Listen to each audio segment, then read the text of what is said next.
I'm Bob Domine, and I'm doing a Valentine's Day story today. It's from Garrison Keillor. I've gotten a little self-conscious over the past 3 sessions where I have been able to read with this group. And I'm self-conscious because I thought we were supposed to read stories, and yet here I am basically reading transcripts of stories that people have told, and I don't want to get into trouble. So I was delighted to read in Garrison Keillor's memoir that his process was that he'd get up on a Friday morning and he'd write a story and he'd put it away. He'd read it again on Saturday morning, he'd put it away, and he'd tell it as best he could on Saturday night. So I'm reading transcripts of stories that someone actually did write. I just don't have them. Anyway, a Valentine's tale. It's called Ronnie and the Winnebago.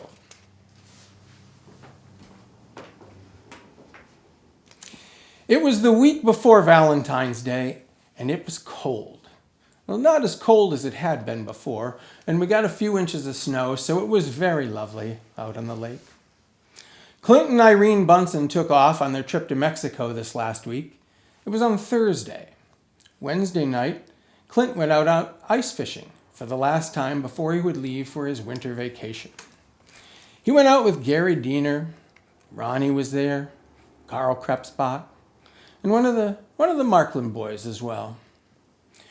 Gary Diener said, "You know, Clint," he said, "I suppose it's not the right thing to do to mention it to you now because you probably got those non-refundable tickets, but you know I have known more people who have come to grief on these winter vacation trips down to southern places. You go down there into the sun and you take off your clothes and you get all cozy and happy and it's fine for 24 hours and you have a pina colada. And then all of a sudden it dawns on you that you've got to go back up there. And the whole rest of the vacation you're depressed. And then you go back home and everything has fallen apart. Since you left, everything has fallen apart, and you don't ever get it back and together again until July. That's just the case. There have been more divorces that were started on those winter vacations. I'm sorry you didn't talk to me before you made your reservations." Carl Krebsbach said, "Yeah," he said, "yeah. I know somebody who went down to Mexico, I believe down to the same place that you're going to down there, and he was very careful to drink bottled water. But the ice cubes they put in the drinks were not made from bottled water, and that man is on dialysis now. Yes, he is. 3 days a week. He has to go into a hospital and have tubes attached to him for 4 or 5 hours. And that's what comes from a winter vacation." "Thank you," said Clint. "Thank you." It was a beautiful, beautiful night. There was a clear sky. The stars were out. The men stood out on the ice looking up at the sky as men so often will do when they drink beer at night and are fishing. They caught a few sunfish. Ronnie was there. Clint said, "Ronnie, I haven't seen you ice fishing for a while. You haven't been ice fishing since the Winnebago, have you?" No, Ronnie said. 3 years ago, this spring. Ronnie is 21 years old. 3 years ago, he graduated from Lake Wobegon High School. Such a bright kid. Everybody thought that he would go to college, but he went to work. He works as a cook in a truck stop on the interstate, and he also works as a bartender at a club in St. Cloud. It's called The Runway. It's kind of a cinder block building. It's near the college campus. It's the sort of a club with no windows that when you walk in the door, as soon as your eyes become accustomed to the light, you look around and you see that, well, if, say, you were to become sick in here, it would be no problem. It's a kind of a pit where college students go to dance to headbanger music. And Ronnie works there as a bartender. And he dates the bass player in the band, which is the Stark Raving Eskimo Nuns. It's an all-girl band, and they play from a little stage which is just up behind the bar, a stage about the size of your dining room table. They're up there in shorts and t-shirts, and they have white makeup with little red stuff running out of the corners of their mouths. And their hair is white and green and it sticks straight up in the air. And they play music that takes the tartar off your teeth. It is loud in there. It's a place that when you walk in through the door, you have to kind of put your head down and sort of lunge when you come in. Otherwise, that music can knock you right back on your heels. It's awfully loud. And the college students like to dance. They do what they call the walleye. The walleye is a dance where you jump in the air as high as you can for a while, and then you lower your head and you run headfirst into the wall. And then you lie on the floor and you flop for a while. So the band is up there playing. They're having a good time and sort of wiggling around and sticking their tongues out and making faces and playing tremendously loud. The bartenders all wear very expensive earplugs. They cost $15 a piece, and they're the same ones that everybody in the band is wearing. When you pop these in your ears, the music becomes a kind of a distant, kind of a pleasant roar, like the roar of ocean breakers far, far away. People come up to the bar and they hold up the number of fingers for the number of beers that they want. And if they want a shot of bourbon, they hit themselves in the jaw with their fist. That's how they order their drinks. So it's a pretty good job bartending, and Ronnie doesn't mind it that much, and he's dating the bass player, Sheila Lapala. She's so lovely, even with her hair sticking straight up in the air. She's so beautiful. Sometimes he turns and he just looks at her. He's been going out with her, Ronnie has, for the last 2 years, and he thinks that he may be in love with her, but he's not really sure. She's so sweet, and she's Finnish, so she has this wild streak that he likes. A year ago, she invited him to go out to eat and told him that he should dress warmly. It was in January of last year, and it was a picnic she put on for him. They ate outdoors in the park. She'd fixed salmon, she had champagne, and she set candles in a circle in the snow all around them. She studies elementary education at St. Cloud State University. She's a senior in elementary education, and she loves to get up there and play with that band. She took him once to a sauna, a real sauna, the kind where the rocks get so hot they turn white. You take your clothes off and you go in and you sit on a high shelf, and when you breathe, it hurts. You soap yourself up and you beat each other with birch boughs, and then you go into the next room and your partner pours a bucket of ice cold water on you and you scream bloody murder. She's amazing. Ronnie's never met anybody quite like Sheila Lapala. She'll play for 4 hours until closing time, 12:45 when the band shuts down, and then she'll go home and she'll take a shower and she'll get up at 6 o'clock in the morning and she'll go off to school and do her student teaching. She'll sit in the reading room surrounded by 14 or 15 little kindergartners, and they'll listen to Miss Lapala read the story about Sammy Squirrel and Willow the Woodchuck, with no idea that just hours before she was playing headbanger music for a bunch of drunken college students dancing the walleye at a place with very dim light. She's been so sweet to Ronnie, so good to him, so generous. She took him to Chicago last fall for a weekend, for his birthday. It was the nicest thing that anybody had done for him for a long time. It's been a hard 3 years for Ronnie. He was going to go to college till that Friday night in the middle of March of his senior year, when he was together with 3 of his closest friends, and they thought that they'd like to go ice fishing. So, Ronnie said, I'll get my dad's Winnebago. He went home. It was about midnight, and his mom and dad were asleep, and he didn't want to bother them. So he just got the keys out of the drawer and he stocked up the refrigerator with some food. It was a brand new Winnebago with a beautiful refrigerator. And he put some frozen nachos in the freezer compartment and about a case of beer, and he got about a pint of vodka and all sorts of chips and pork rinds. And he got behind the wheel and he drove with his friends out onto the ice of Lake Wobegon. And he did wonder for just a moment when he saw there was nobody else out on the ice and that all the fish houses had been removed from the ice. But he was young. He was with his friends. It was a beautiful evening. He drove out to the middle of the lake. They had an auger and they drilled a couple of holes and they fished for a while. He fixed a pot of spaghetti for supper and they had the most wonderful time. They were drunk, they were singing, they were telling stories.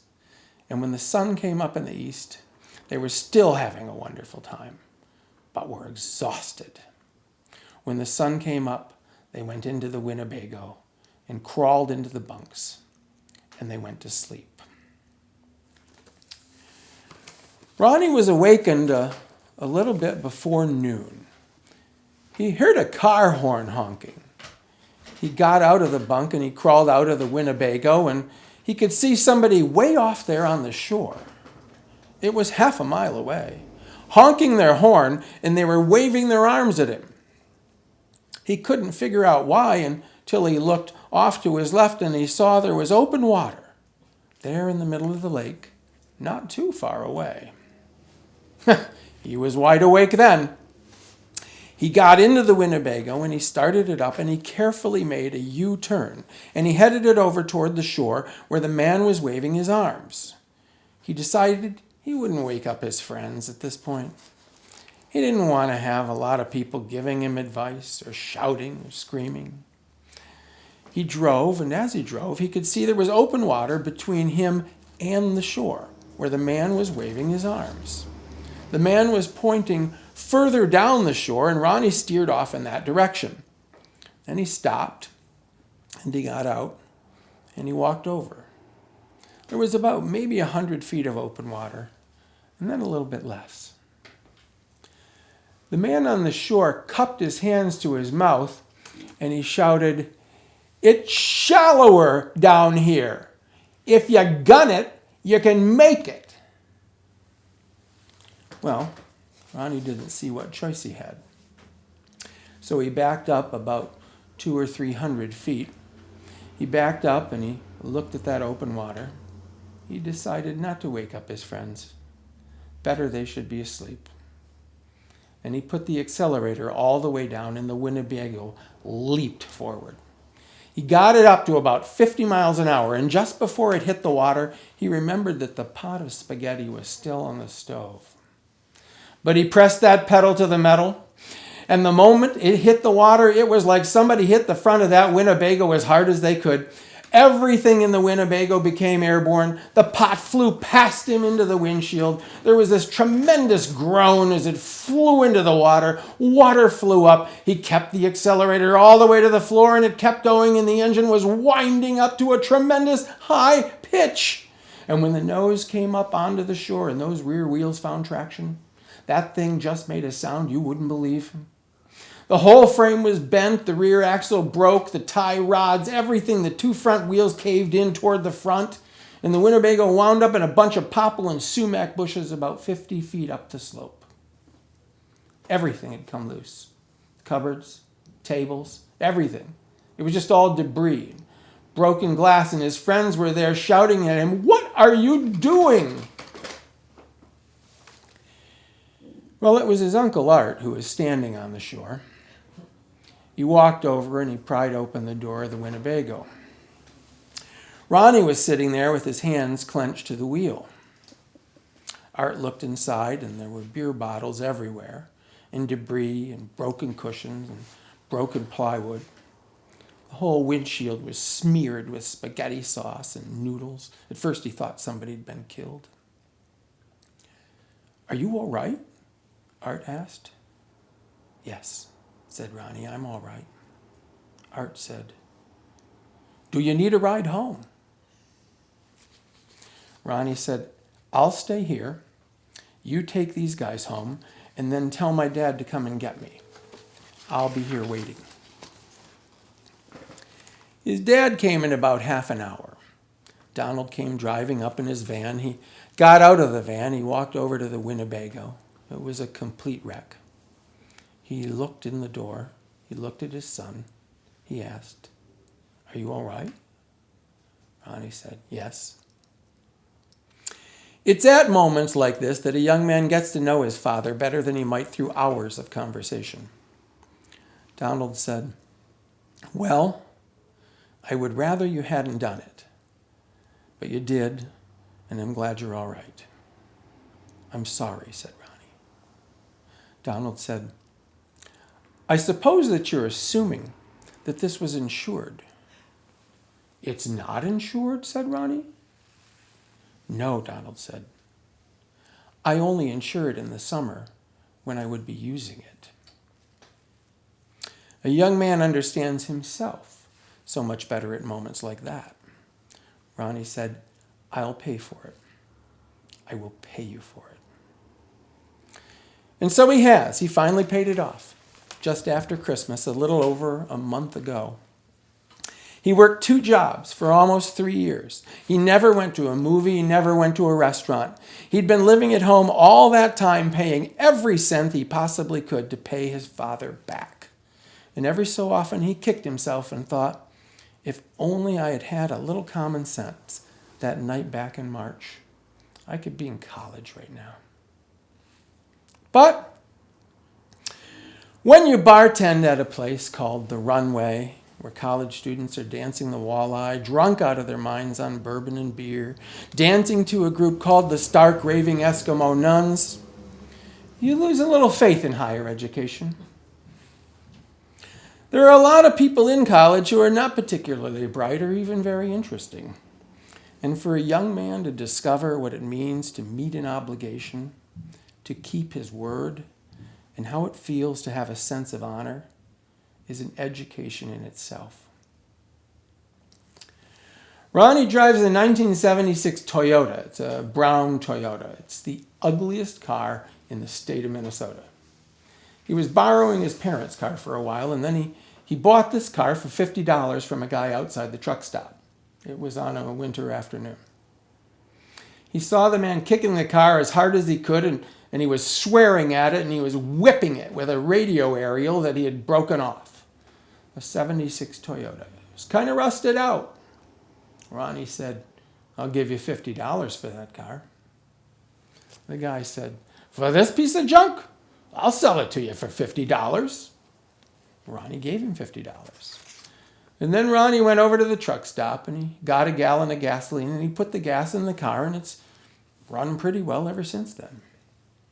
The springs are bad and the brakes don't work very well. And the front doors don't open. You have to enter through the trunk. He's taken out the rear seat. You have to crawl in from the back. The seats are all kind of squashed down, but it's a good runner. It starts pretty well. The heater's bad. It smells bad when it gets warmed up. It smells like you're fricasseeing rats inside there, but it's a good runner. He saved a lot of money because of that 76 Toyota. Well, Friday night, the night before Valentine's Day, he picked up Sheila after her last set at the Runway, and they went off to the truck stop to have some breakfast. She was still in her stage outfit, her t-shirt and her shorts. Her face was painted white with little drops of red coming from the corners of her mouth, and her hair was white with streaks of green, and it stuck straight up into the air. She got into the car through the trunk, and they drove to the truck stop. He sat down and ordered some scrambled eggs. She said, Winter's really starting to get to me. I never thought I'd say this, but I'm thinking about going someplace else, leaving Minnesota, maybe to Oregon. Oregon, he said. Yeah, she said, I've been thinking about Oregon. He was kind of waiting for her to ask, haven't you ever wanted to live in Oregon? He was waiting for her to invite him to come. But she didn't say that. He said, when would you think of going? She said, maybe March. March! He said, I thought your student teaching was going to go on until June. No, she said, I'm all done with that in a couple of weeks. Oh, he said, I didn't know that. He could feel the sadness in his heart at losing her, like water rising in the basement, feeling of grief. But he didn't say anything. "Whereabouts in Oregon?" he asked. "Oh, Portland," she said. "They have jobs there?" he asked.